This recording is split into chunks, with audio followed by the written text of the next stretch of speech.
नमस्कार, खास खबर लिएर आएकी छु म झरना राई। सुरुमा मुख्य खबर।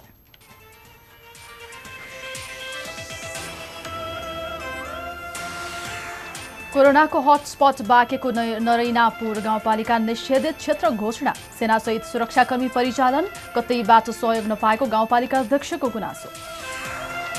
नेपालमा आज थप 19 जनामा कोरोना संक्रमण पुष्टि। नुवाकोटमा पहिलो पटक संक्रमितको संख्या 603 पुग्यो। वार्ताको माध्यमबाटै अतिक्रमित भूमि फिर्ता ल्याउने भूमि व्यवस्था मन्त्री रियालको दावी। भन्नुहुन्छ, हामीसँग यथेष्ट प्रमाण छन्, भारतले दिन्न भन्न मिल्दैन। सम्झौता विपरीत भारतले नेपाली चियामा प्रतिबन्ध लगायो। निकासी सहज बनाउनका लागि पहल गर्न उद्योग मन्त्रालयद्वारा परराष्ट्रलाई पत्र। र आगामी आर्थिक वर्षको बजेट 13 खर्ब भन्दा माथिको नबनाउन प्रमुख प्रतिपक्षी कांग्रेसको सुझाव। विलासिताका वस्तु आयातमा रोक लगाउनु पर्नेमा जोड।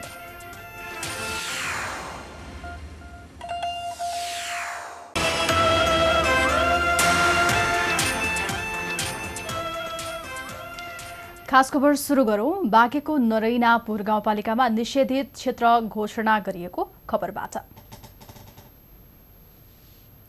कोरोना संक्रमणले आक्रान्त बाँकेको नरैनापुरलाई निषेधित क्षेत्र घोषणा गरिएको छ। जिल्ला सुरक्षा समितिको बैठकले राति 8 बजेदेखि लागू हुने गरी निषेधित क्षेत्र घोषणा गर्दै नेपाली सेना परिचालन गर्ने निर्णय गरेको छ।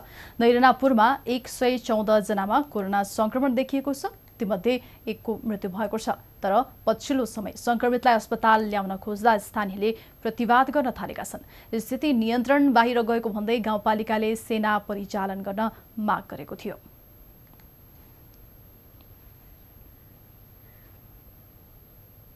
यस विषयमा हामीलाई थप जानकारी दिन हाम्रा बाँके स्थित संवाददाता कृष्ण अधिकारी हामीसँग प्रत्यक्ष जोडिनु भएको छ। कृष्णजी, हजुर झरना, पछिल्लो समय कोरोनाको हटस्पट बनेको बाँकेको नरैनापुरमा अहिले निषेधित क्षेत्र जारी गरिएको छ, घोषणा गरिएको छ हैन? पछिल्लो अवस्था कस्तो छ, जानकारी गराउनुस् न।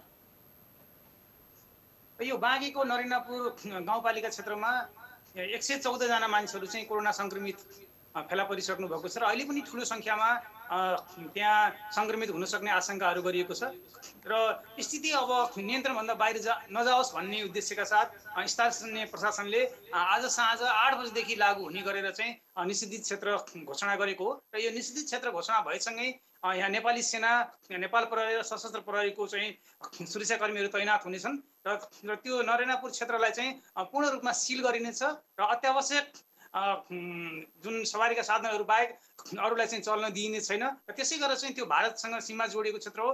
भारतसँगको सीमा क्षेत्रलाई पनि पूर्ण रूपमा सिल गरिनेछ। हजुर, जस्तो यो सेना सहितको सुरक्षाकर्मी हैन, सेना नै परिचालन गरिनुपर्ने अवस्था कसरी आयो होला कृष्णजी? सेना परिचालन गर्नुको मुख्य उद्देश्य के थियो भन्दाखेरि चाहिँ नरैनापुर क्षेत्रको जुन 15वटा क्वारेन्टाइनमा करिब 700 जना मानिसहरू बस्नु भएको थियो र त्यो क्वारेन्टाइनमा बसेको मानिसहरू केही भाग्ने, क्वारेन्टाइनमा चाहिँ अलिकति जुन क्वारेन्टाइनका नियमहरू हो त्यो चाहिँ पालना हुन नसक्ने अवस्था जुन सिर्जना भयो, त्यसको अन्त्यको निम्ति नै सेना परिचालन गरिएको भनेर भनिएको छ। र विशेष गरेर चाहिँ नेपाली सेनाका मेजरको कमान्डमा चाहिँ 41 जनाको चाहिँ टोली आजैदेखि नै त्यहाँ तैनात हुनेछ र त्यो सेनाको टोलीले चाहिँ क्वारेन्टाइन स्थलको चाहिँ सुरक्षा गर्नेछ। त्यसै गरेर चाहिँ समग्र नरैनापुर क्षेत्रको चाहिँ शान्ति सुरक्षालाई मजबुत बनाउनको निम्ति चाहिँ त्यो टोली परिचालन हुने भनेर भनिएको छ। अब जस्तो कि नरैनापुरमा मात्रै 114 जनामा संक्रमण पुष्टि भइसकेको छ हैन? अब यस्तोमा संक्रमितको उपचार कसरी भइरहेको छ? अहिले पछिल्लो त्यहाँको स्वास्थ्य सुविधाको अवस्था हेर्ने हो भने यस्तोमा चाहिँ अब उपचार चाहिँ कसरी भइरहेको छ? संक्रमण बढेको बढी छ? संक्रमण बढेको बढेको छ र अझै पनि यो संक्रमणको जुन संख्या हो अझै पनि बढ्ने भनेर अनुमान गरिएको छ। विशेष गरेर त्यहाँको चाहिँ संक्रमितहरूलाई नेपालगञ्जमा ल्याएर चाहिँ नेपालगञ्जको चाहिँ आइसोलेसन अस्पतालहरूमा ल्याएर चाहिँ उपचार गरिएको छ र अहिले त्यस क्षेत्रका 114 जना संक्रमित मध्ये 113 जना चाहिँ नेपालगञ्ज र दाङका विभिन्न अस्पतालहरूमा उपचार गराइरहनु भएको छ र एकजनाको चाहिँ क्वारेन्टाइनमै निधन भएको थियो र अहिले पनि थप संख्या त्यहाँ संक्रमितको संख्या बढ्यो भने उहाँहरूलाई कहाँ लिएर चाहिँ उपचार गर्ने भन्ने किसिमको चाहिँ समस्याकै अवस्था छ। नेपालगञ्जमा स्थापना गरेका चाहिँ आइसोलेसन अस्पतालहरू चाहिँ भरिसकेको अवस्था चाहिँ छ। अब पछिल्लो समय जुन त्यहाँ नैरानापुरलाई हेर्ने हो भने त्यहाँको समाचार हेर्ने हो भने कतिजना सङ्क्रमित चाहिँ भाग्ने क्रम अझै पनि छ। अनि जस्तो आइसोलेसनमा उपचार गर्ने लाने बेलामा नमानिरहेको अवस्था छ। यस्तो अवस्था चाहिँ कसरी आइपुग्यो त्यहाँ? खास के कारणले चाहिँ सङ्क्रमितहरू उपचार गर्न नमानिरहेको अवस्था चाहिँ? निश्चय नै अब यो जुन सङ्क्रमणको आशंकामा मानिसहरूलाई चाहिँ क्वारेन्टाइन स्थलमा राखियो र त्यो क्वारेन्टाइन स्थलमा चाहिँ त्यहाँका चाहिँ जुन नेपाल सरकारले तोकेका न्यूनतम सुविधाहरू हो त्यो पनि क्वारेन्टाइन स्थलमा नभएको पाइएको छ। विशेष गरेर नरेनापुर गाउँपालिका क्षेत्रका विद्यालयहरूमा नै क्वारेन्टाइन बनाएको छ। ती विद्यालयहरूमा चाहिँ पर्याप्त खानेपानीको सुविधा छैन। त्यहाँ अहिलेसम्म पनि विद्युत सेवा पुगिसकेको छैन। शौचालयहरूको अवस्था छैन र चाहिँ पुराना जीर्ण र टिनको छाना भएका भवनहरूमा पनि ठुलो सङ्ख्यामा मान्छेहरू बस्नु परिरहेको अवस्था छ। तराईको क्षेत्रमा अहिले चाहिँ प्रचण्ड गर्मी छ। विभिन्न कारणले गर्दाखेरि मानिसहरू चाहिँ त्यहाँबाट भागेको भनेर बताइएको छ। तर विशेष गरेर त्यहाँका मानिसहरू चाहिँ नेपालगञ्जको अस्पतालहरूमा उपचार गरेर आउने क्रममा चाहिँ सुरक्षाकर्मी र एम्बुलेन्स टोलीमा पनि अवरोध भएको थियो। त्यसले गर्दा चाहिँ हुनुको मुख्य कारण के भनेको थियो भन्दाखेरि नेपालगञ्जमा जुन ठाउँमा उपचार गर्ने ठाउँ त्यहाँको सुविधाहरूको पनि उहाँहरू आशंका हुनुहुन्थ्यो र कतिपय मानिसहरूलाई चाहिँ यो कोरोना सङ्क्रमण भएपछि कसरी उपचार हुन्छ भन्ने बारेमा पनि पर्याप्त जानकारी नभएको कारणले पनि त्यस्तो समस्याहरू आएको भनेर भनिएको छ। अब नेपाली सेनाको चाहिँ जुन अब निषेधित क्षेत्र घोषणा गरेर चाहिँ जब सेना परिचालन गरिन्छ त्यो अवस्थामा चाहिँ उहाँहरूलाई पर्याप्त रूपमा चाहिँ सूचना दिने र यदि कसैले अवरोध गर्यो भने स्थानीय प्रशासन ऐन अन्तर्गत चाहिँ उहाँलाई नियन्त्रणमा लिएर कारबाही गर्ने भनेर भनेको छ। यो भइसकेपछि त्यहाँको चाहिँ जुन अहिलेको अवस्था छ त्यसलाई चाहिँ नियन्त्रण गर्न चाहिँ सहज हुन्छ भनेर चाहिँ सुरक्षा अधिकारीले बताइरहनु भएको छ। अब तपाईँले पनि भर्खरै जानकारी दिनुभयो त्यहाँ अलिकति जनचेतनाको अभाव पनि रहेको कारणले चाहिँ यस्तो यो भाग्ने क्रम उपचार गर्न नमान्ने अहिले यस्तो अवस्था सिर्जना भएको छ। यस्तोमा त्यहाँको स्थानीय सरकारले चाहिँ कस्तो खालको पहलकदमी गरिरहेको छ जसको कारणले चाहिँ त्यहाँको स्थानीय अथवा सङ्क्रमितहरूलाई चाहिँ जनचेतना अलिकति फैलियोस् यस्तो शिक्षा चाहिँ कसरी प्रदान गरिँदैछ त? निश्चय नै यो मागेको नरेनापुर गाउँपालिका क्षेत्र चाहिँ त्यहाँको चाहिँ चेतनाको स्तर चाहिँ निकै कमजोर छ। त्यहाँ करिब 31% मान्छे मात्रै साक्षर हुनुहुन्छ। एकदम गरिब र विपन्न समुदायको मानिसहरू बस्नुहुन्छ र उहाँहरूलाई चाहिँ के कुरा सही हो के कुरा गलत हो भन्ने किसिमको चाहिँ पर्याप्त जानकारी पनि नभएको अवस्था छ। त्यस कारणले गर्दाखेरि चाहिँ यो कोरोनाको चाहिँ सङ्क्रमण कसरी हुन्छ, यो सङ्क्रमणबाट बच्नलाई के गर्नुपर्छ, यदि सङ्क्रमित भइसकेपछि उपचार कसरी हुन्छ भन्ने बारेमा चाहिँ उहाँहरूले चाहिँ पर्याप्त जानकारी पनि नभएको अवस्था छ।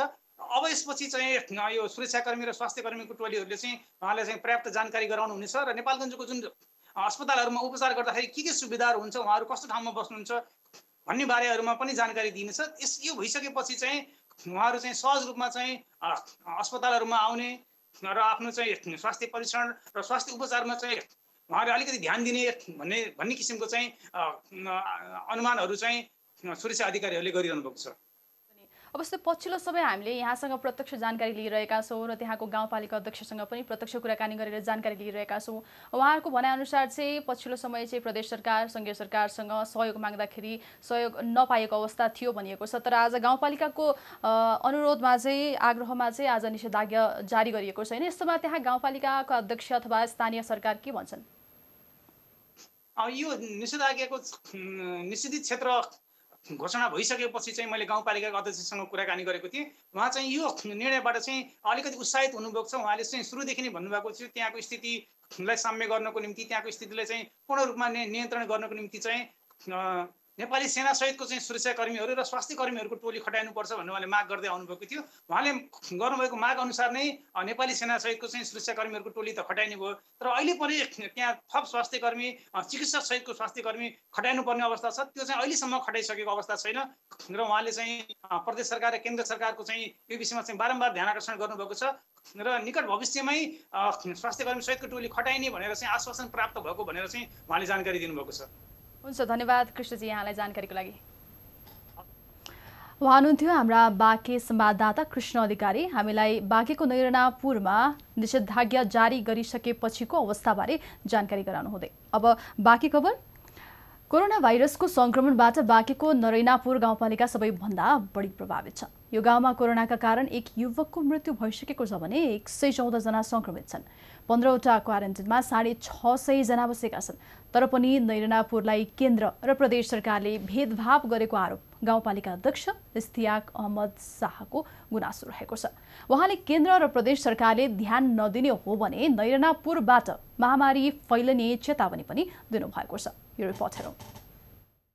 भारतसँग सीमा जोडिएको बाँकेको दक्षिण पूर्वी गाउँ नरैनापुरमा लकडाउन सुरु भएसँगै दिन 2 गुना रात 4 गुना मान्छे आए। गाउँपालिकाले गरेको पूर्व तयारीले थेग्न सक्ने स्थिति नै भएन। गाउँपालिका अध्यक्ष इस्तियाक अहमद शाहले स्वास्थ्यकर्मी र सुरक्षाकर्मीको टोली पठाउन प्रदेश र केन्द्र सरकारसँग हारगुहार गर्नुभयो। तर कसैले सुनेन। सिधो सल्लाह अनुरोध गरेपछि यहाँ मिटिङ भएपछि उहाँले ठिक छ व्यवस्था गर्नुहोस्। अब व्यवस्था हामीसँग यति राम्रो ठाउँ त थिएन, स्कुलै थियो मात्रै। अब स्कुलमा 13-14 स्कुल थियो, त्यसमा उहाँलाई स्टार्टिङ गर्ने हामीले फर्स्ट डेमा 250 केटा लग्यो, फेरि दोस्रो दिनमा फेरि 250 केटा आइसक्यो, फेरि तेस्रो दिनमा फेरि 250 केटा आइसक्यो, तो 800-900 जना भइसक्यो। अब मेरो लागि एकदम आफत आइसक्यो, कसरी गर्ने के गर्ने। फिर मैले पटक फेरि प्रदेश सरकार केन्द्र सरकारसँग अनुरोध गरेँ कि यो जसरी पनि यहाँ पे सेनाको अनि जनपदको आवश्यकता छ, जो यहाँको मान्छे पढेको छैन, धेरै बवाल गर्छ, आजसम्म केही भएको छैन, एकदम दुःखको कुरा हो। सुदूरपश्चिममा 2 जना संक्रमित देखिँदा काठमाडौँबाट हेलिकप्टरमा स्वास्थ्यकर्मी गए, तर नरैनापुरमा कसैले फर्केर पनि हेरेन। कोरोना सम्बन्धमा मैले पटक भनिरहेको छु, कमसेकम विशेष टोली पठाइदिनुहोस् त्यहाँको लागि, हामी सबै गर्न तयार छौँ। लेकिन केही उताबाट बिल्कुल कान बन्द गरेर राखेको जस्तो अवस्था छ। तपाईँले सुन्नुभयो होला यो धनगढीको घटना, 3 जना सर्वे जो पुरा हेलिकप्टर पठाएको थियो, 23 जनाको टिमै गएको थियो। हाम्रो यहाँ बितेको केटा कोही पनि सोध्न आएको थिएन। यो दुःखको कुरा हो हाम्रो लागि, और यो सरकारको लागि पनि दुःखको कुरा हो, यो जनताको लागि पनि दुःखको कुरा हो। गाउँपालिकाले स्कुललाई क्वारेन्टिन बनाएको छ। क्वारेन्टिनमा मान्छे खचाखच छन्, तर शुद्ध पिउने पानी समेत छैन। जसरी क्वारेन्टाइनमा पानीको व्यवस्था छैन, हामीले नल लगाएको, नल 40 फिटमा गाडेको पानी एकदम पिलो पानी आइरहेछ, गुन्ना राम्रो पानी छ, यता पनि खाइरहेछ। तो कमसेकम पानीको व्यवस्था गराइदिनु सरकार, डक्टरको व्यवस्था गराइदिनु, डक्टरको टिमै पठाउनु पर्छ। जबसम्म कोरोना त्यहाँ नरैनापुर जान्दैन तबसम्म राख्नुपर्छ त्यहाँ डक्टरलाई। पानी समेत नभएको क्वारेन्टिनमा अरू सुविधा हुने कुरै भएन। त्यसैले क्वारेन्टिनमा पर्याप्त सुविधा दिन सकेको भए एक युवकले अनाहकमा ज्यान गुमाउनै पर्ने थिएन भन्ने गाउँपालिका अध्यक्षलाई लागेको छ। कतैबाट सहयोग पाउन नसकेकोमा उहाँ चिन्तित हुनुहुन्छ। अहिले करिब 750 केटा छन् त्यहाँ नरैनापुरमा, खाना दिइरहेछु, नास्ता दिइरहेछु, 2 टाइम खाना दिइरहेछु। लेकिन क्वारेन्टाइनको जुन सिस्टम हुनुपर्छ त्यो हामीसँग जग्गा छैन, त्यसैको लागि म परेशान छु। संघीय र प्रदेश सरकारसँग हार गुहार गर्दा पनि सुनवाई नभएपछि अब उहाँलाई नरैनापुरबाटै महामारी देशभर फैलने हो कि भन्ने चिन्ता छ। त्यसैले उहाँ नरैनापुरको समस्यामा ध्यान दिन सरकारलाई आग्रह गर्नुहुन्छ। सरकारसँग मेरो अपिल छ कि हामी नेपाली नागरिक हो, यो किन दुर्व्यवहार भइरहेछ हामीसँग, स्वास्थ्य मन्त्रीसँग पनि अपिल छ मेरो, हाम्रो प्रधानमन्त्रीसँग पनि अपिल छ कि यो दुःखद समयमा एकचोटि जसरी पनि नरैनापुरको लागि ध्यान आकर्षण गराउन चाहन्छु। यो एकदम जरुरी छ, मतलब नरैनापुरबाट महामारी फैलिने अवस्था आइसक्यो, यसको जिम्मेदार सरकार हुन्छ। म एक्लै छु, जति मनमा शक्ति छ म लगाइरहेछु, दिनरात खटिरहेछु। हिमालय टेलिभिजनका लागि बाँकेबाट कृष्ण अधिकारीको रिपोर्ट। नेपालमा थप 19 जनामा कोरोना भाइरसको संक्रमण देखिएको छ। थपिएका 19 सँगै संक्रमितको संख्या 600 नागेको छ। स्वास्थ्य तथा जनसङ्ख्या मन्त्रालयको नियमित कोरोना ब्रिफिङका क्रममा मन्त्रालयका प्रवक्ता डाक्टर विकास देवकोटाले 24 घण्टामा 19 जनामा कोरोना संक्रमण भेटिएको जानकारी दिनुभयो। यो सँगै संक्रमितको संख्या 603 पुगेको छ। नुवाकोटमा पहिलो पटक संक्रमण भेटिएपछि संक्रमण 42 जिल्लामा फैलिएको छ।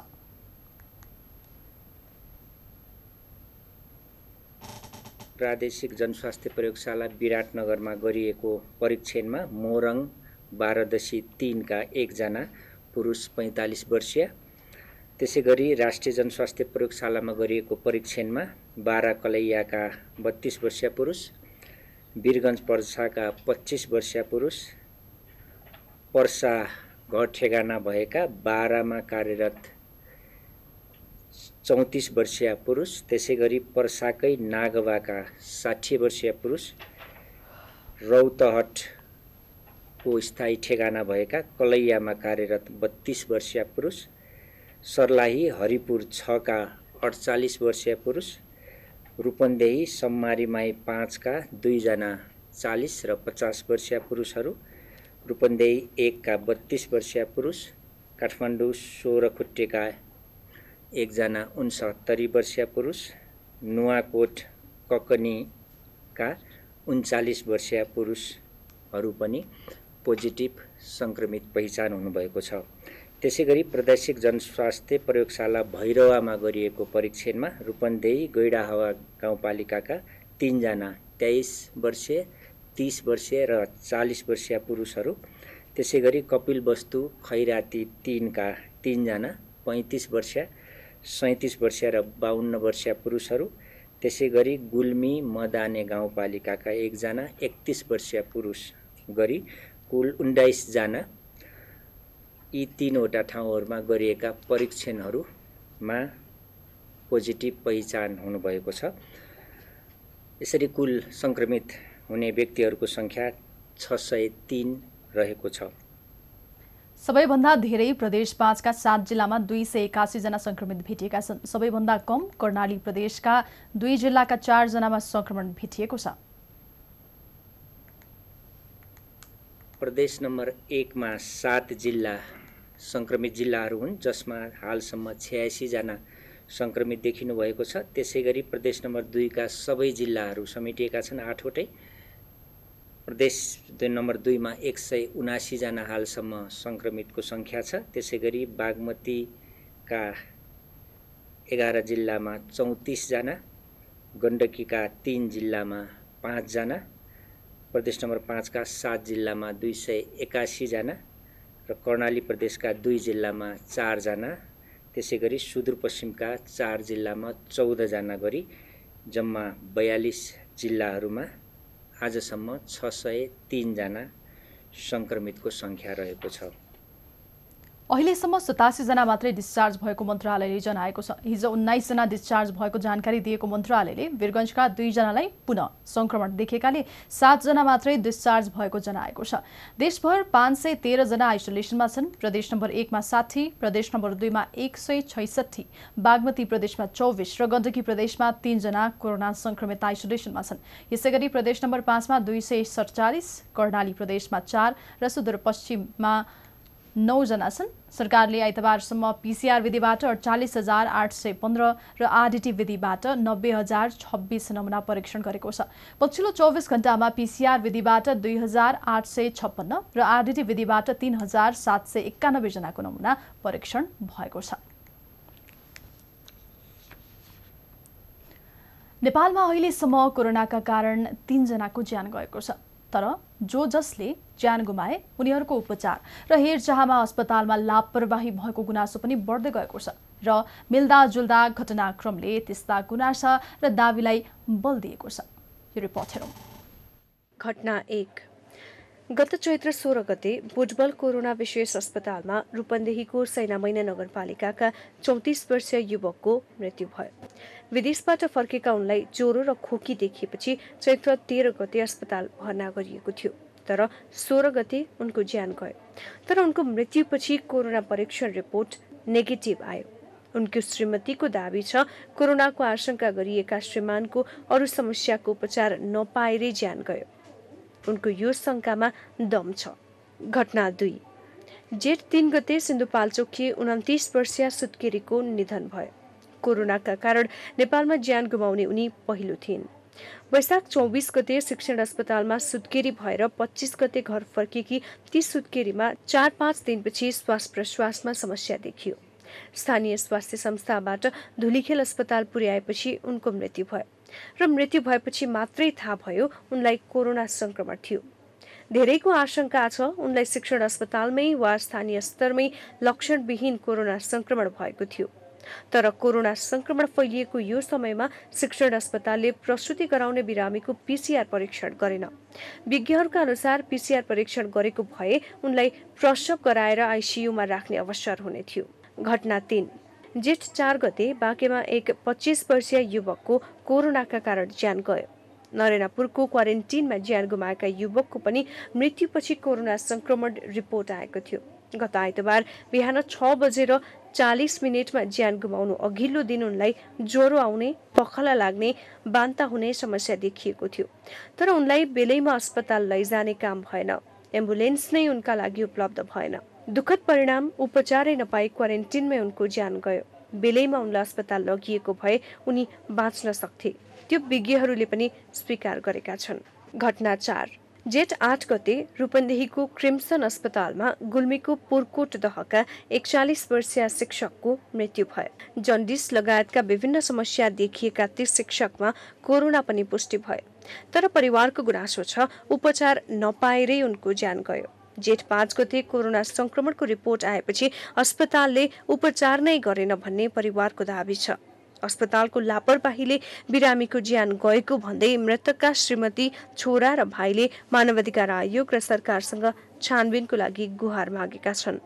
कोरोना संक्रमण रोक्न भन्दै सरकारले लकडाउन गरेको अवधिमा भएका घटनाले कहीँ न कहीँ अस्पताल र क्वारेन्टिनमा गम्भीर समस्या छ भन्ने देखाउँछ। के अस्पताल र क्वारेन्टिन नाम मात्रैका हुन्? तिनमा उपचार हुनु पर्दैन? न्यूनतम मानवीय व्यवहार हुनु पर्दैन? गम्भीर प्रश्न खडा भएको छ। सरकारले कोरोना संक्रमण नियन्त्रण गर्ने हो भने यस्ता घटनाबाट सिक्नु जरुरी छ। Bureau report, Himalaya television. COVID-19 विशेष प्रादेशिक अस्पताल जनकपुरबाट एकजना संक्रमित शनिबार मध्यराती फरार भएका छन्।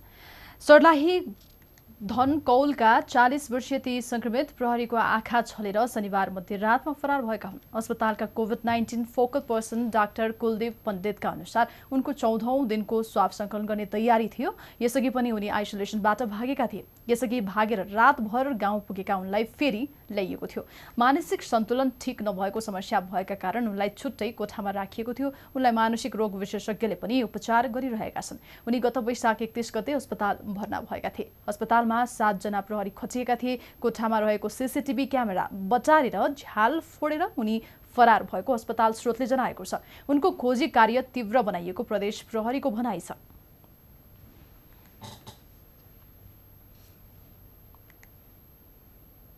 खास खबर बाँकी नै छ, हामी तपाईसँगै छौँ। अहिले भने मुख्य खबर फेरि एकपटक।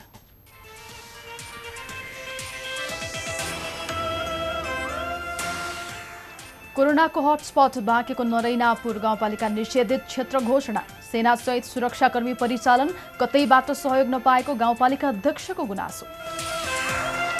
नेपालमा आज थप 19 जनामा कोरोना संक्रमण पुष्टि। नुवाकोटमा पहिलो पटक संक्रमितको संख्या 603 पुग्यो। अन्तर्जातीय प्रेम सम्बन्ध राखेकै कारण पश्चिम रुकुमका एक युवाले ज्यान गुमाए। वडाध्यक्ष सहित 5 पक्राउ। र एसई परीक्षा हटाउने कानुनी व्यवस्था गर्न सरकारलाई शिक्षाविदको सुझाव। कक्षा 10 र 11 को परीक्षालाई आन्तरिक बनाउनु पर्नेमा जोड।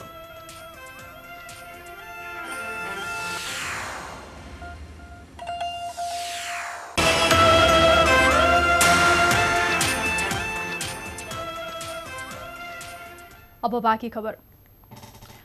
भूमि व्यवस्था मन्त्री पद्मा अर्यालले तथ्य प्रमाणका आधारमा वार्ता गरेर भारतले अतिक्रमण गरेको भूमि फिर्ता ल्याएरै छोड्ने दावी गर्नुभएको छ। हिमालय टेलिभिजनसँगको कुराकानीमा मन्त्री अर्यालले नेपालको प्रमाण पुग्ने र भारतले दिन्न भन्नै नमिल्ने बताउनुभयो। अतिक्रमित भूमि नेपालले कसरी फिर्ता ल्याउँछ त? नेपालको वार्ताको तयारी के छ? यिनै विषयमा केन्द्रित रहेर सहकर्मी सरोज सिंह थापाले भूमि व्यवस्था मन्त्री पद्मा अर्यालसँग कुरा गरेका छन्। सहकर्मी थापाले मन्त्री अर्याललाई पछिल्लो पटक सरकारले नयाँ नक्सामा राखेको भूमि हामीले उपयोग गर्न कहिलेसम्म पाउँछौँ भनेर सोधेका छन्। साँच्चै कम्युनिस्ट पार्टी भनेको राष्ट्रियताको निम्ति निर्माण भएको पार्टी हो, अनि यो पार्टीले आज यत्रो बहुमतको सरकार हुँदाखेरि जुन समस्या लामो समयदेखि बल्झिएर आएको छ र जति बेला पनि नेपाली जनतालाई कोपेको कोपै गर्छ, एकदम पीडाबोध हुन्छ, त्यस्तो समस्या हामीले समाधान नगरेर हुन्छ। हामी हिजो सडकमा आउँदाखेरि झन्डा बोक्या होइन, हामीले नारा लगाएको होइन, हामीले आज हामी गर्ने ठाउँमा आयौँ त हामीले गर्नुपर्छ।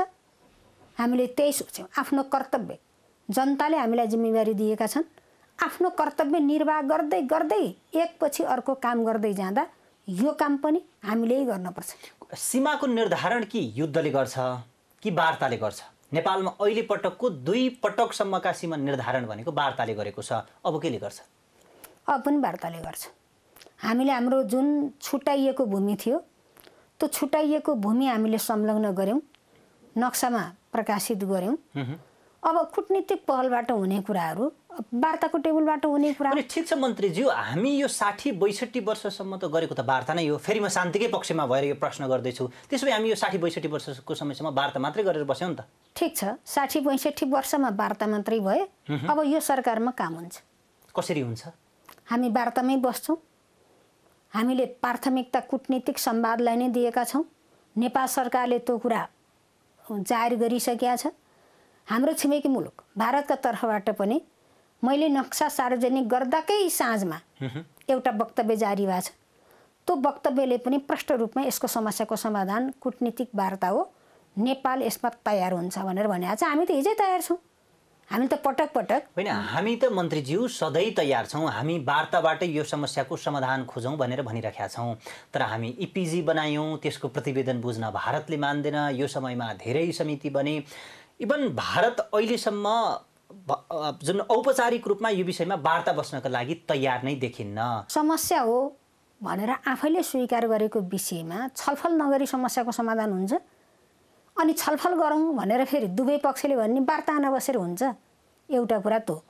दोस्रो कुरा, साँच्चै भने नि हाम्रो छिमेकी मुलुक भारत भूगोलको हिसाबले हामीभन्दा विशाल छ, अथवा स्रोत साधनको हिसाबले होला। स्रोत साधनको हिसाबले पनि हामीभन्दा समृद्ध होला छ। हरेक हिसाबमा म आत्मनिर्भर छु भन्दै अगाडि बढिरहेछ। आफूलाई त्यो दिशामा आत्मनिर्भरताको दिशामा अगाडि बढाइरहेको भारत मुलुकले आफ्नो छिमेकी मुलुक जो भूगोलमा आफूभन्दा सानो छ त्यो मुलुकको मन चिडाएर अनि त्यो मुलुकको मन दुखाएर, छिमेकीको मन दुखाएर अनि छिमेकीको सानो जमिनमा नजर लगाएर गलत ढङ्गले सोचेर त्यो हडप छु भन्ने ठानेर अनि भारत आज विश्वमा जुन उचाइ लिने महत्त्वाकांक्षाका साथ अगाडि बढेको छ त्यो उचाइ प्राप्त गर्ला अनि विश्वमा यो डिबेटको विषय नबन्ला। यसले भारतको उचाइ लिनको निम्ति, भारतको छवि क्लियर गर्नको निम्ति आज जे क्रियाकलाप भइरहेछ त्यसले त पक्कै पनि सहयोग गर्दैन। के तपाईँ यसो भन्दै हुनुहुन्छ कि यो मुद्दालाई हामी अन्तर्राष्ट्रियकरण गर्छौँ भन्दै हुनुहुन्छ? होइन, अन्तर्राष्ट्रियकरण गरिहाल्ने कुरा हामीले सोचेका छैन। हामीले अहिले पनि हामी वार्तामा बसौँ, दुई पक्ष वार्ता गरौँ, यो समस्याको समाधान गरौँ भनेका छौँ। वार्तामा बस्दाको दिनमा भारतको तर्फबाट के हुन् आफ्नो भूमि हो भन्ने प्रमाण भारतले पेश गर्छ, नेपालको तर्फबाट आफ्नो हो भन्ने प्रमाण जे हो नेपालले पेश गर्छ। दुवैतिरका प्रमाणहरू पेश गरेर छलफल चल्दाका दिनमा हामी दावाका साथ भनेका छौँ तथ्यले, प्रमाणले, इतिहासले त्यो भूमि नेपालको साबित हुन्छ। त्यसो भए यी प्रमाणका आधारमा तपाईँले अझै पनि म पुनः दोहोऱ्याएर यही प्रश्न गर्दैछु कि तपाईँ विश्वस्त हुनुहुन्छ? म विश्वस्त छु। टेबलमा बस्दाको दिनमा ठिक छ, एउटा टेबलको बैठकले नसकिएला, दुईटाले नसकिएला, तिनटाले नसके, त्यतिले पनि नसके। लगातार सुरु गरेपछि लगातार कति बस्नुपर्छ 1 वर्ष बस्न पर्ला, 2 वर्ष बस्न पर्ला या 2-4 महिना बस्न पर्ला, के गर्न पर्ला समय अहिले भन्न सकिन्न। तर सुरु भएपछि इन्डिङका दिनसम्म वार्तामा बस्दाखेरि यो भूमि नेपालको ठहर छ। मन्त्री अर्यालसँगको विस्तृत कुराकानी आज बेलुकी 9:30 बजे प्रसारण हुनेछ।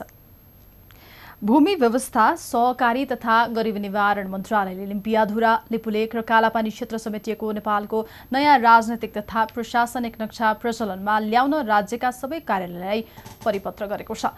मन्त्रालयका सहसचिव एवं प्रवक्ता जनकराज जोशीले नयाँ नक्सा छापिएको राजपत्र र नापी विभागद्वारा प्रकाशित नयाँ नक्सा समेत राखेर सबै कार्यालयलाई पत्र पठाइएको हिमालय टेलिभिजनलाई जानकारी दिनुभयो। जोशीका अनुसार सबै मन्त्रालय र संवैधानिक निकाय तथा मातहतका कार्यालयलाई भूमि व्यवस्था मन्त्रालयले आफैले पत्र पठाएको छ। 7 प्रदेशलाई प्रधानमन्त्री तथा मन्त्री परिषद कार्यालय र 753 स्थानीय तहलाई संघीय मामिला तथा सामान्य प्रशासन मन्त्रालय मार्फत पत्र पठाई नयाँ नक्सा प्रचलनमा ल्याउन आग्रह गरिएको छ। जोशीका अनुसार जेठ 5 को मन्त्री परिषद बैठकबाट स्वीकृत नयाँ नक्साबारे राज्यका सबै निकायलाई जानकारी गराई प्रचलन र कार्यान्वयनमा ल्याउन पत्राचार गरिएको छ। मन्त्रालयले पत्रमा देशभरका सबै कार्यालयमा पुरानो नक्साका ठाउँमा नयाँ नक्सा राख्न समेत आग्रह गरेको छ। पत्रमा सबै कार्यालयलाई भूमि व्यवस्था मन्त्रालय र नापी विभागको वेबसाइटमा रहेको नयाँ नक्सा प्रिन्ट गरी कार्यालयमा राख्न समेत आग्रह गरिएको छ। भूमि व्यवस्था मन्त्रालयले बुधबार नयाँ नक्सा सार्वजनिक गरी शुक्रबार राजपत्रमा नयाँ नक्सा प्रकाशन समेत गरिसकेको छ। नापी विभागले नयाँ नक्सा छापी कार्यालयहरूलाई वितरण गर्न थालिसकेको छ।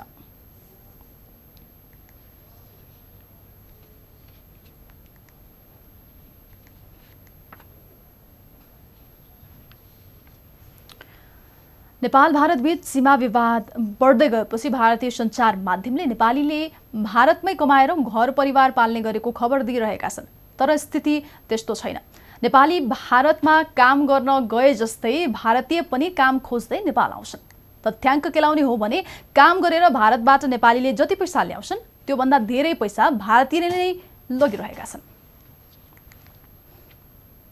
नेपाल र भारतबीच खुल्ला सिमाना, भाषा, संस्कृति, रीतिरिवाज मात्रै मिल्दैन, दुवै देशका नागरिकको नातेदारी सम्बन्ध समेत एक अर्का देशका नागरिकसँग हुने गरेको छ, जसका कारण नेपाल र भारतबीच अनौपचारिक माध्यमबाट पनि लेनदेन हुने गरेको छ। त्यसैले भारतबाट कति रकम नेपाल आउँछ र नेपालबाट भारत कति रकम जान्छ भनेर एकिन तथ्याङ्क पाइन्न। तर नेपाल राष्ट्र ब्याङ्क र विश्व ब्याङ्कको तथ्याङ्कलाई केलाउने हो भने भारतबाट जति मात्रामा नेपालमा रेमिट्यान्स भित्रन्छ त्योभन्दा ठूलो मात्रामा नेपालबाट भारततर्फ रेमिट्यान्स जाने गरेको देखिएको छ। आर्थिक वर्ष 2071-72 मा भारतबाट नेपालतर्फ 76 अर्ब रुपियाँ मात्रै रेमिट्यान्स आएको थियो।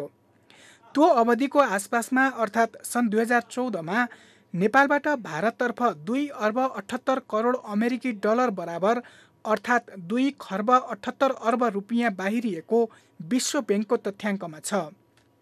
त्यस्तै सन् 2015 मा 2 खर्ब 89 अर्ब रुपियाँ नेपालबाट भारततर्फ रेमिट्यान्स बाहिरिएको छ।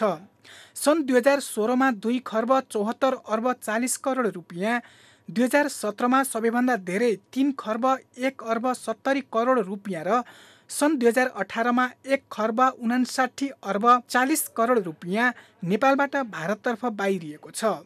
नेपालबाट भारततर्फ रेमिट्यान्स बाहिरिए भन्दा भारतबाट नेपालतर्फ भित्रिने रेमिट्यान्सको अंश सानो छ।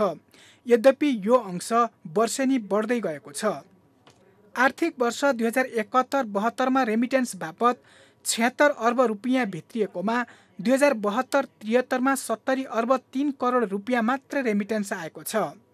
त्यस्तै 2073-74 मा 90 अर्ब 8 करोड रुपियाँ, 2074-75 मा 1 खर्ब 1 अर्ब रुपियाँ र 2075-76 मा 1 खर्ब 28 अर्ब 6 करोड रुपियाँ भारतबाट रेमिट्यान्स आएको राष्ट्र ब्याङ्कको तथ्याङ्कमा छ। नेपाली अर्थतन्त्रको ठूलो हिस्सा वैदेशिक रोजगारीबाट प्राप्त आय रेमिट्यान्सले धानेको छ।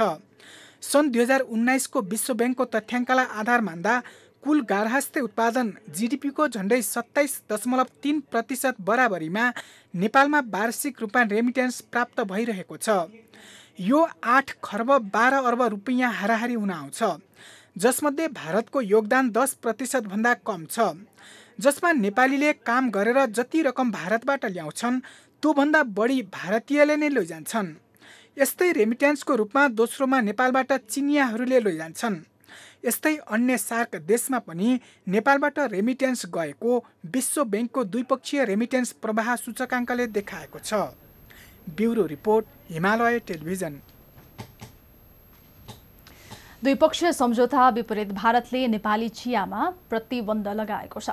पछिल्लो समय नेपालबाट पाम आयलको आयात रोकेको भारतले सीमा विवाद सुरु भएसँगै चिया आयात पनि रोकेको छ। लकडाउनका समयमा अत्यावश्यक सामग्री र कृषिजन्य वस्तुको आयात निर्यातमा कुनै रोकावट नहुने समझदारी भए पनि भारतले नेपालमा उत्पादित चियामा रोक लगाएको छ। भारतले चियामा रोक लगाएपछि यसबारे पहल गर्न उद्योग, वाणिज्य तथा आपूर्ति मन्त्रालयले परराष्ट्र मन्त्रालयलाई पत्र काटेको छ।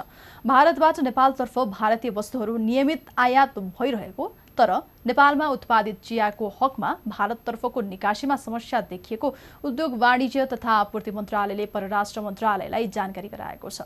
उद्योग, वाणिज्य तथा आपूर्ति मन्त्रालयले नेपाली चियाको भारतमा हुँदै आएको निकासीमा देखिएको अवरोध हटाउने व्यवस्थाका लागि भारत सरकारको सम्बन्धित निकायमा पत्राचार गरिदिन व्यवस्था गर्न अनुरोध गरेको छ। व्यापार तथा निकासी प्रवर्धन केन्द्रका अनुसार नेपालले सन् 2019मा 63 करोड रुपैयाँको चिया भारत निर्यात गरेको थियो। नेपालले भारतमा 4 प्रकारका चिया निर्यात गर्दै आएको छ।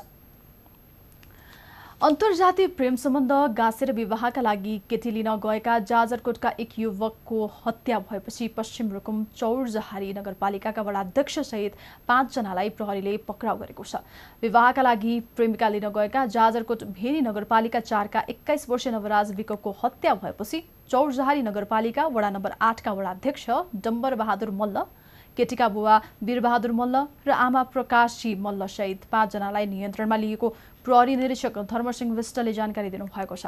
अरूलाई पनि नियन्त्रणमा लिने क्रम जारी छ। भेरी नगरपालिका वडा नम्बर 4 राणा गाउँका 21 वर्षीय नवराज विककी प्रेमिका, पश्चिम रुकुमको चौरजहारी नगरपालिका वडा नम्बर 8 सोतेकी 17 वर्षीय सुषमा मल्ललाई बेहुलीको रूपमा भित्र्याउन शनिबार 19 जना युवा सहित गाउँ पुगेको बेलामा वडाध्यक्ष वीरबहादुर मल्ल सहित सोतीका गाउँलेले आक्रमण गरेर लखेड्दा नवराजको भेरी नदीमा खसेर मृत्यु भएको र अन्य 6 जना बेपत्ता भएको प्रहरीले जनाएको छ।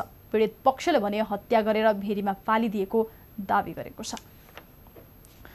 रुकुम पश्चिमका नवराज विकको हत्या आधुनिक नेपालको एउटा कुरूप अनुहार हो।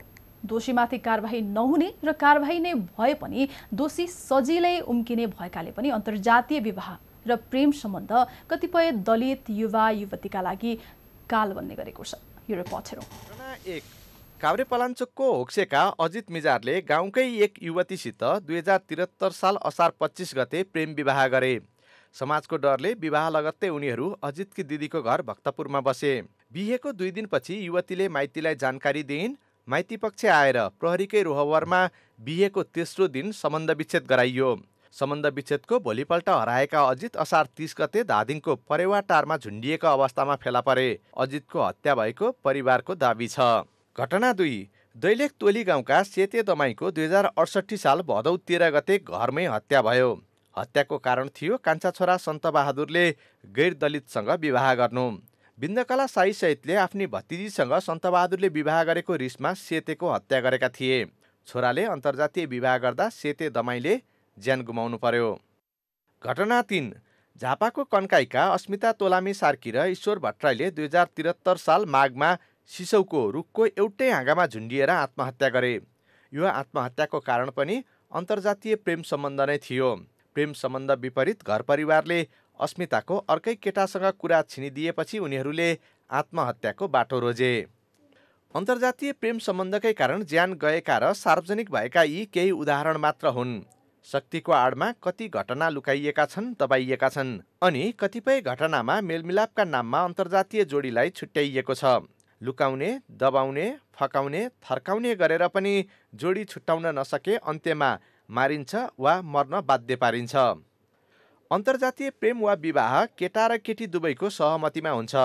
तर केही घटनालाई छाड्ने हो भने गैर दलित समुदाय पीडक बन्ने गरेको छ र दलित समुदायका व्यक्तिको ज्यान जाने गरेको छ।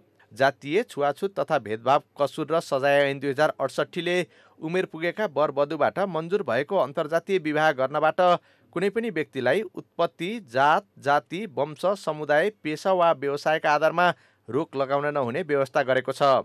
यस्तै ऐनमा अन्तर्जातीय विवाहबाट जन्मिएका सन्तानको न्वारण नगराउन वा भइसकेको विवाह विच्छेद गराउन कुनै किसिमले कर गर्न वा गर्न लगाउन नहुने पनि व्यवस्था छ।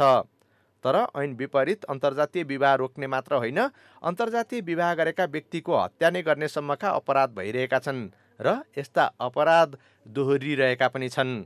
अन्तर्जातीय विवाह रोक्नेलाई 1 महिनादेखि 1 वर्षसम्म कैद वा 500 रुपियाँदेखि 10,000 रुपियाँसम्म जरिवाना वा दुवै सजाय हुने ऐनमा व्यवस्था छ।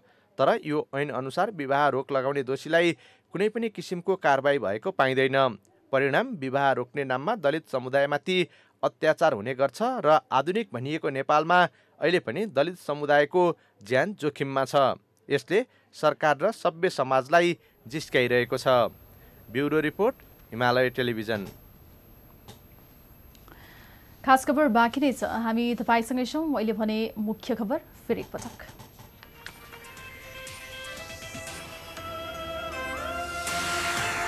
कोरोनाको हटस्पट बाँकेको नरैनापुर गाउँपालिका निषेधित क्षेत्र घोषणा, सेनासहित सुरक्षाकर्मी परिचालन, कतैबाट सहयोग नपाएको गाउँपालिका अध्यक्षको गुनासो। नेपालमा आज थप 19 जनामा कोरोना संक्रमण पुष्टि, नुवाकोटमा पहिलो पटक संक्रमितको संख्या 603 पुग्यो। वार्ताको माध्यमबाट अतिक्रमित भूमि फिर्ता ल्याउने भूमि व्यवस्था मन्त्री रियालको दावी, भन्नुहुन्छ हामीसँग यथेष्ट प्रमाण छन्, भारतले दिन्न भन्न मिल्दैन। र सम्झौता विपरीत भारतले नेपाली चियामा प्रतिबन्ध लगायो, निकासी सहज बनाउनका लागि पहल गर्न उद्योग मन्त्रालयद्वारा परराष्ट्रलाई पत्र।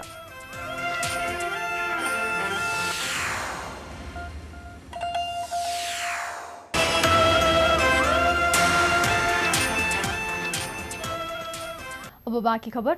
अस्पतालकै स्वास्थ्यकर्मीमा संक्रमण देखिएपछि बन्द भएको जिल्ला अस्पताल धनकुटा आजदेखि सञ्चालनमा आएको छ। बीपी कोइराला स्वास्थ्य विज्ञान प्रतिष्ठान धरानबाट स्वास्थ्यकर्मी झिकाएर सेवा सञ्चालन गरेको अस्पताल सञ्चालक समितिका अध्यक्ष टङ्क चौहानले जानकारी दिनुभयो। हाल जिल्ला अस्पताल धनकुटामा धरानबाट आएका 8 जना स्वास्थ्यकर्मीको टोलीले ओपीडी सेवा सुरु गरेका छन्।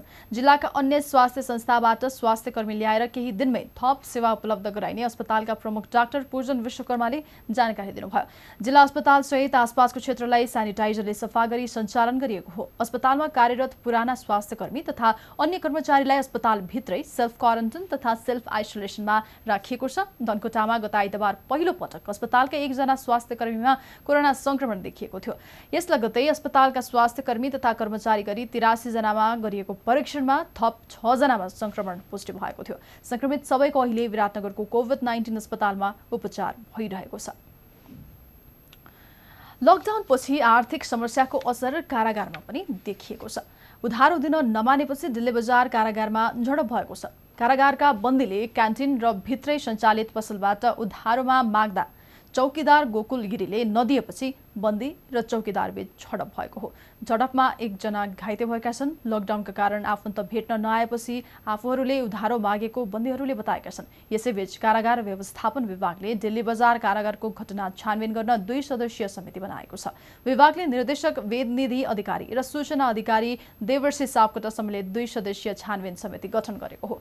दुवै अधिकारी कारागार कार्यालय दिल्ली बजार पुगेर स्थलगत अध्ययन गरेका छन्। घटनापछि दिल्ली बजार कारागारका नाइके गोकुल गिरी जिम्मेवारीबाट बर्खास्त भएका छन्। कारागारभित्र कैदी व्यवस्थापन, अनुशासन पालना र आर्थिक खटनपटनमा आकर्षक मानिने नाइके गिरीलाई बर्खास्त गरिएको हो। अब आर्थिक खबर।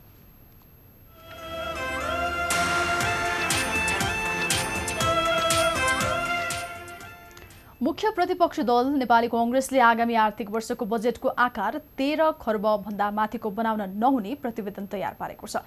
सांसद विनोद चौधरीको संयोजकत्वमा नेपाली कांग्रेसले गठन गरेको लगानी, पूर्वाधार र रोजगार दृष्टिकोण एवं दिगो परियोजना केन्द्रित विशेष समितिले यस्तो प्रतिवेदन तयार पारेको हो। समितिले यो प्रतिवेदन आजै कांग्रेस सभापति शेरबहादुर देउवालाई बुझाएको छ। प्रतिवेदनमा चालु आर्थिक वर्षमा सरकारले ठूलो आकारको बजेट बनाए पनि त्यो खर्च हुन नसकेको अवस्थामा अब ठूलो आकारको बजेट ल्याउन प्रभावकारी प्रभावकारी नहुने उल्लेख छ। कोरोनाको कारण आगामी वर्ष 8 खर्ब रुपैयाँको हाराहारीमा मात्रै राजस्व उठ्न सक्ने अनुमान समेटेको छ। त्यसमा 2 खर्ब रुपैयाँ आन्तरिक ऋण र 3 खर्ब रुपैयाँको विदेशी सहायता तथा ऋणको रूपमा स्रोत व्यवस्थापन गर्न पनि समितिको प्रतिवेदनले सुझाएको छ। बजेट बनाउँदा विदेशी मुद्राको सञ्चितलाई चाप पर्न नदिन विलासिताका वस्तु आयातमा रोक लगाउने गरी नीति तय गर्न पनि सरकारलाई सुझाव दिएको छ। समितिले कोरोनाबाट नागरिकको जीवन रक्षा, राहत वितरण, लकडाउनको मोडालिटी परिवर्तन, किसानलाई मल बिउको सहज रूपमा उपलब्ध लगायतमा तत्कालै कदम चाल्न सरकारलाई भनेको छ। त्यस्तै पूर्वाधार निर्माण, कृषि र यसमा आधारित साना मझौला उद्योग, स्वास्थ्य तथा रोजगारलाई बजेटको प्राथमिकतामा राख्न समितिले सुझाव दिएको छ। लकडाउनकै बीच कर्णाली प्रदेशसभाको बजेट अधिवेशन सुरु भएको छ। बजेट अधिवेशनको पहिलो दिन आज प्रदेश सांसदहरूले आफैले गरेका निर्णय कार्यान्वयन गर्न नसकेको भन्दै प्रदेश सरकारको आलोचना गरेको छ। प्रदेशसभामा प्रतिपक्ष दल नेपाली कांग्रेसका सांसद जीवन बहादुर साईले सरकारले आफैले गरेका कोरोना भाइरस कोभिड-19 सम्बन्धी निर्णय समेत कार्यान्वयन गर्न नसकेको आरोप लगाउनुभयो। नेकपाका सांसद यामलाल कडेलले पनि कोरोना भाइरस सम्बन्धी गरिएको लकडाउनको पालना गराउन समेत अक्षम रहेको बताउनुभयो। कोरोना भाइरसको बढ्दो संक्रमणका कारण अधिवेशन सामाजिक दूरी कायम गरेर सञ्चालन गरिएको थियो। अधिवेशन सुरु हुनु अघि स्वास्थ्य सुरक्षाका सम्पूर्ण उपायहरू अपनाइएको छ। सभाहलमा भित्र छिर्नु अघि सांसदहरूलाई सेनिटाइजर दिएको छ। सांसदहरूले मास्क र पन्जा लगाएका थिए। नेपाल र भारत बीच सीमा विवाद चर्किरहेका बेला चीनको सान्ची प्रान्तको सियानदेखि राजधानी काठमाडौँको लागि मालवाहक रेल सेवा सुरु भएको छ। सियानको सिन्चु स्टेशनबाट 390 टन सामग्री बोकेको मालवाहक रेल नेपालतर्फ छुटेको छ। रेलमा 26 व्यापारिक समूहका करिब 16 करोड रुपैयाँका सामग्री नेपाल भित्रनेछ। यसका लागि करिब 10 दिन लाग्ने बताइएको छ, जसबाट पहिलेको समुद्री मार्ग कोलकाताबाट ढुवानी हुने समयमा 35 दिन बचत हुनेछ। मालवाहक रेलमा कपडा, जुत्ता, अटो पार्ट्स र निर्माण सामग्री रहेका छन्। नेपाल र चीन बीच अघिल्लो वर्ष हिमालय पार व्यापार तथा पारवहन सम्झौता भएपछि परीक्षणका रूपमा सान्चीबाट पहिलो पटक मालवाहक रेल नेपालतर्फ प्रस्थान गरेको चिनिया सरकारी सञ्चार माध्यम सिन्भाले जनाएको छ। हिजो छुटेको रेल तिब्बतका सिगाटसेवसम्म आइपुग्नेछ। त्यहाँबाट सडक मार्ग हुँदै ती सामग्री केरुङ र तातोपानी नाकाबाट नेपाल भित्राइनेछ। सान्ची प्रान्त स्थित लान्झाउ सुक्खा बन्दरगाह नेपालले प्रयोग गर्न पाउने गरी सम्झौता गरिएका चीनका 7 समुद्री र सुक्खा बन्दरगाह मध्ये एक हो। सान्ची प्रान्तले दक्षिण एसिया लक्षित मालवाहक रेल सञ्चालन गरेको यो पहिलो पटक हो। यसबाट चीनले अघि सारेको बेल्ट एन्ड रोड इनिसिएटिभको गतिविधिले मूर्त रूप लिने भएको छ। 2072 सालमा भारतले नेपालमाथि नाकाबन्दी गरेसँगै नेपालले चीनबाट पनि अन्तर्राष्ट्रिय व्यापार गर्न ढोका खोलेपछिको यो रेल ढुवानी पहिलो मानिएको छ। अब शैक्षिक खबर।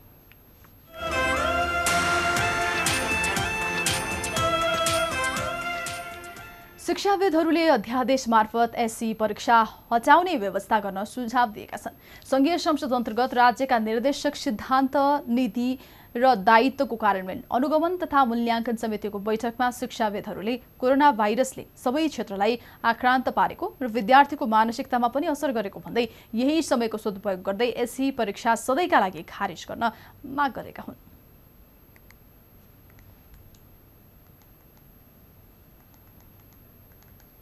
एउटा उपाय 10 र 11 को परीक्षा नै नगर्नु, त्यो चाहिँ अध्यादेश नै जारी गर्नु। साना साना अध्यादेश जारी गरेर चाहिँ त्यत्रो हङ्गामा मचाउनुहुन्छ हैन भनेपछि चाहिँ यो चाहिने काम अध्यादेश जारी गर्न मिल्दैन।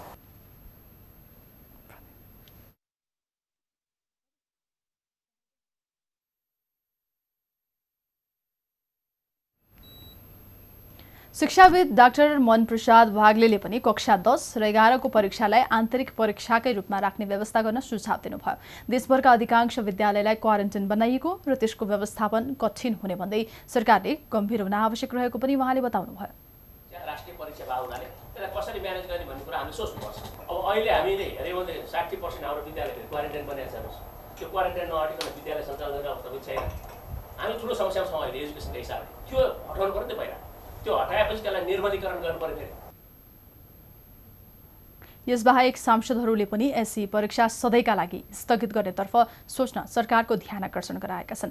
गत चैत 11 गतेदेखि लकडाउन भएपछि एसईको परीक्षा स्थगित छ। लकडाउनका कारण विद्यालयहरू सञ्चालनमा आउन पनि सकेका छैनन्। अधिकांश विद्यालयलाई क्वारेन्टाइनको रूपमा प्रयोग गरिएको छ। खास खबर बाँकी नै छ, हामी तपाईसँगै छौँ। मैले भने मुख्य खबर फेरि एकपटक।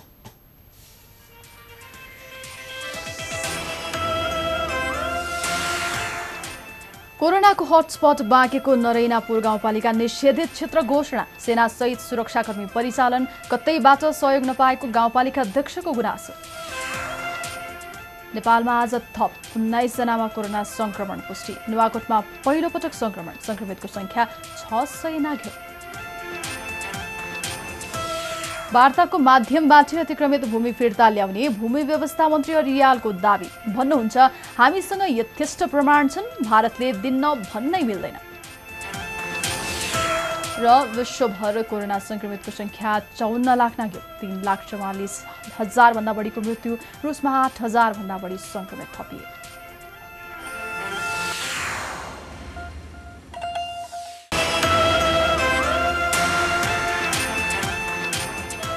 अब विदेशका खबर।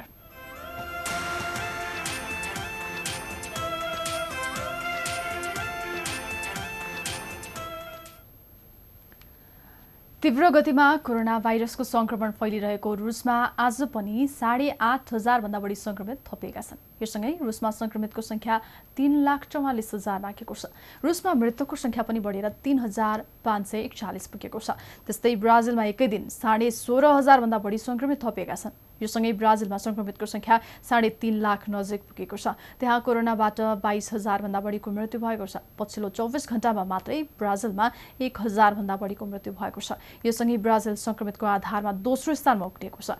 छिमेकी मुलुक भारतमा संक्रमितको संख्या 1,33,000 नजिक पुगेको छ। भारतमा कोरोना भाइरसबाट 3,879 जनाको मृत्यु भएको छ। विश्वभर 54 लाख भन्दा बढी मानिसमा कोरोना संक्रमण देखिएको छ भने मृत्यु हुनेको संख्या 3,44,000 नाघेको छ। अमेरिकी पत्रिका न्युयोर्क टाइम्सको आइतबारको संस्करण अन्य दिनको भन्दा फरक निकालिएको छ। उसले आफ्नो पहिलो पेजमा सधैँझै समाचार होइन, कोरोनाबाट ज्यान गुमाएका मान्छेको नाम छापेको छ। यो रिपोर्ट हेरौँ।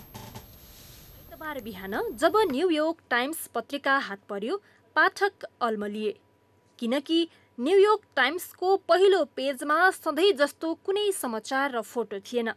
यसमा त कोरोनाबाट ज्यान गुमाउने 1,000 जनाको नाम थियो। कोरोना भाइरसको संक्रमणबाट भइरहेको क्षति बुझाउन पत्रिकाले फरक शैली अपनाएको थियो। अमेरिकामा कोरोना भाइरसका कारण मृत्यु हुनेको संख्या 1 लाख नजिक पुगेपछि त्यसको 1% अर्थात् 1,000 मान्छेको नाम, उमेर र संक्षिप्त परिचय त्यसमा समावेश गरिएको छ। कोरोना भाइरसको पहिलो केस पत्ता लागेको 5 महिनासम्ममा आइपुग्दा यो संक्रामक भाइरसका कारण मृत्यु हुने संख्याका हिसाबले अमेरिका पहिलो स्थानमा छ। समाचारमा भनिएको छ, कोरोना भाइरसले अमेरिकालाई पारेको प्रभाव तथ्याङ्कमा मात्र मापन गर्न सकिन्न। चाहे त्यो उपचार गरिएको तथ्याङ्क होस्, सङ्कटमा परेको जागिर होस् अथवा छुट्टिन गएको जीवन। न्युयोर्क टाइम्सका अनुसार यी 1,000 दिवंगत व्यक्ति मृतक संख्याको 1% हुन्। पहिलो पृष्ठमा अमेरिकामा मृतकको संख्या 1 लाख नजिक, बेहिसाब क्षति भनेर प्रमुख शीर्षक बनाइएको छ। समाचारको उपशीर्षकमा भनिएको छ, उनीहरू यसमा सूचीकृत सामान्य नाम मात्र होइनन्, यी हामी हौं। पत्रिका आइतबार निस्किने भए पनि शनिबार साँझ नै न्युयोर्क टाइम्सले यो पृष्ठ ट्विट गरेको थियो। पहिलो पृष्ठमा कुनै फोटो र ग्राफिक्स बिना यसरी पुरै नाम मात्र छापिनु आधुनिक पत्रकारिताको इतिहासमा यो पहिलो घटना हो। Bureau report, Himalaya television. तालिबानले अफगानिस्तानमा 3 दिने युद्ध विरामको घोषणा गरेको छ। मुस्लिम समुदायको पर्व ईद अल फित्रको अवसरमा 3 दिनका लागि युद्ध विराम गर्ने सम्बन्धमा विद्रोही संगठन तालिबान अफगान सरकारसँग सहमतिमा पुगेको हो। युद्ध विराम आजदेखि लागू भएको छ। पछिल्ला हप्तामा तालिबान लडाकुले सरकारी सेनामाथिको आक्रमण बढाएका थिए, तर ईदलाई लक्षित गरेर अल्पकालीन युद्धविराम गरेका हुन्। अफगानिस्तानका राष्ट्रपति अशरफ घानीले युद्धविरामको घोषणाको स्वागत गरेका छन्। आफ्ना सुरक्षाकर्मीले सहमतिका शर्तहरूको पालना गर्ने उनले बताएका छन्। 3 दिने युद्धविरामलाई दीर्घकालीन शान्ति वा लामो समयदेखि चल्दै आएको युद्ध अन्त्यको प्रस्थान बिन्दुका रूपमा प्रयोग गर्न सकिने बताइएको छ। सन् 2018मा पनि ईदलाई लक्षित गरेर यस्तै युद्धविरामको घोषणा भएको थियो, तर युद्धविराम लम्बिन सकेको थिएन। अब खेलकुदका खबर।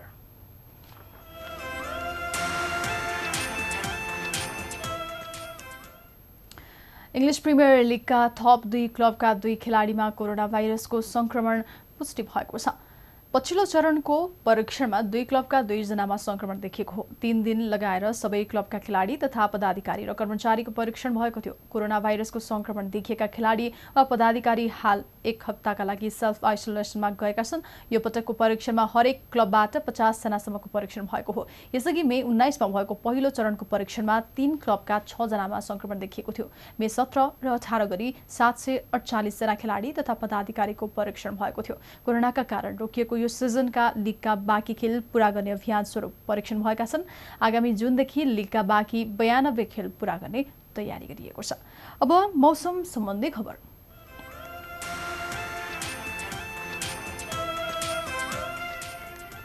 आज राति देशको पूर्वी र पश्चिमी पहाडी भेगमा सामान्य बदली रही बाँकी ठाउँमा आंशिक बदली रहनेछ। पूर्वी तथा पश्चिमी पहाडी भेगका थोरै ठाउँमा मेघगर्जन, चट्याङ, हावाहुरी सहित हल्का वर्षाको सम्भावना रहेको छ। भोलि दिउँसो पहाडी भेगमा आंशिक बदली रही बाँकी ठाउँको मौसम सामान्यतया सफा रहने जल तथा मौसम पूर्वानुमान महाशाखाले जनाएको छ। भोलि बिहान 5:11 उदाउने सूर्य साँझ 6:51 अस्त आउनेछ। अब देशका विभिन्न ठाउँको मौसम सम्बन्धी थप जानकारी।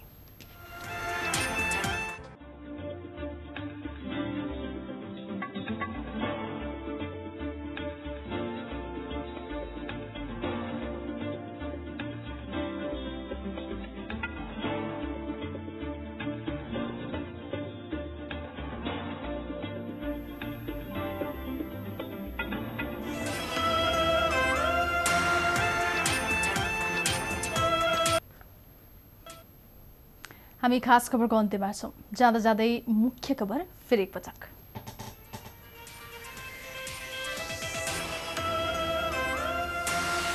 कोरोनाको हटस्पट बाँकेको नरैनापुर गाउँपालिका निषेधित क्षेत्र घोषणा। सेनासहित सुरक्षाकर्मी परिचालन, कतैबाट सहयोग नपाएको गाउँपालिका अध्यक्षको गुनासो। नेपालमा आज थप 24 जनामा कोरोना संक्रमण पुष्टि। नुवाकोटमा पहिलो पटक संक्रमण, संक्रमितको संख्या 600 नाघ्यो। वार्ताको माध्यमबाट अतिक्रमित भूमि फिर्ता ल्याउने भूमि व्यवस्था मन्त्री रियालको दावी। भन्नुहुन्छ, हामीसँग यथेष्ट प्रमाण छन्, भारतले दिन्न भन्नै मिल्दैन। सम्झौता विपरीत भारतले नेपाली चियामा प्रतिबन्ध लगायो। निकासी सहज बनाउनका लागि पहल गर्न उद्योग मन्त्रालयद्वारा परराष्ट्रलाई पत्र। र आगामी आर्थिक वर्षको बजेट 13 खर्ब भन्दा माथिको नबनाउन प्रमुख प्रतिपक्ष कांग्रेसको सुझाव। विलासिताका वस्तु आयातमा रोक लगाउनु पर्ने मात्र।